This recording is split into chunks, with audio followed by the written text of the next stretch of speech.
ఇప్పితే అక్షరం ముక్క రాదని తిడతాం కదా మన పిల్లల్ని. ఇప్పుడు మనం పొట్ట విప్పితే చిన్న వాక్యం ముక్క కూడా లేదు. అర్థమవుతుందండి? ఎందుకు లేదు? ఆదివారం మాత్రమే నువ్వు తగలాడతావు కనుక. ఎక్కడికి? చర్చికి.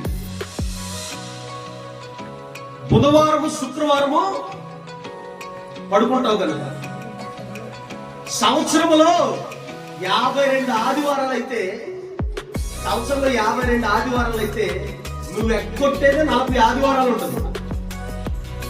అవునండి, ఉన్నదే 52 ఆదివారాలు, నువ్వు ఎక్కొట్టేది 40 ఆదివారాలు. అంటే నువ్వు వచ్చేది కేవలం బల్లారా రోజు మాత్రమే. 12 ఆదివారాలు, నెలలో ఒక ఆదివారం. అవునా కాదు? నేను మాట్లాడేది తప్ప? ఒక ఆదివారం వస్తే 3 ఆదివారాలు కనబడవు, ఒక ఆదివారం వస్తే 4 ఆదివారాలు కనబడవు. మరి ఏ వాక్యము నీలోకి వెళ్ళి క్రియ చేస్తుంది? ఏ వాక్యము నీలోకి వెళ్ళి నిన్ను సరి చేస్తుంది? సంవత్సరానికి 12 ఆదివారాల్లో 12 ప్రసంగాలను వింటే అవి ఏ మాత్రం నిన్ను శుద్ధి చేస్తాయి?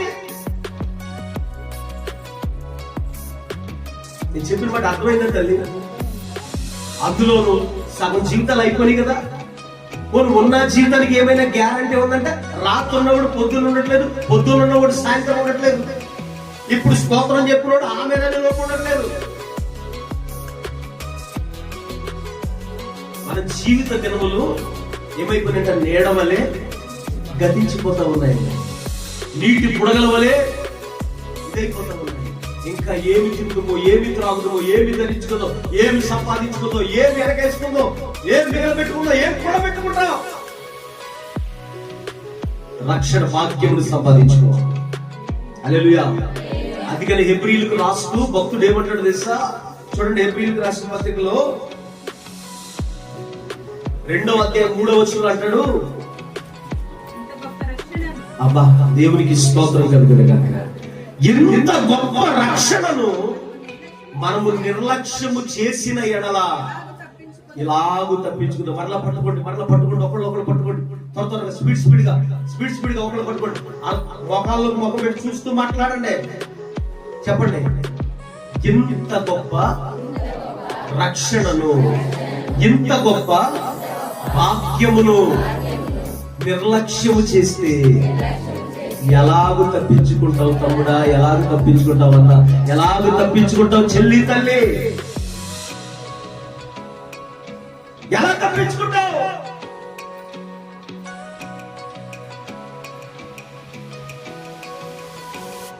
నేను ఒక యథార్థమైన మాట చెప్తా.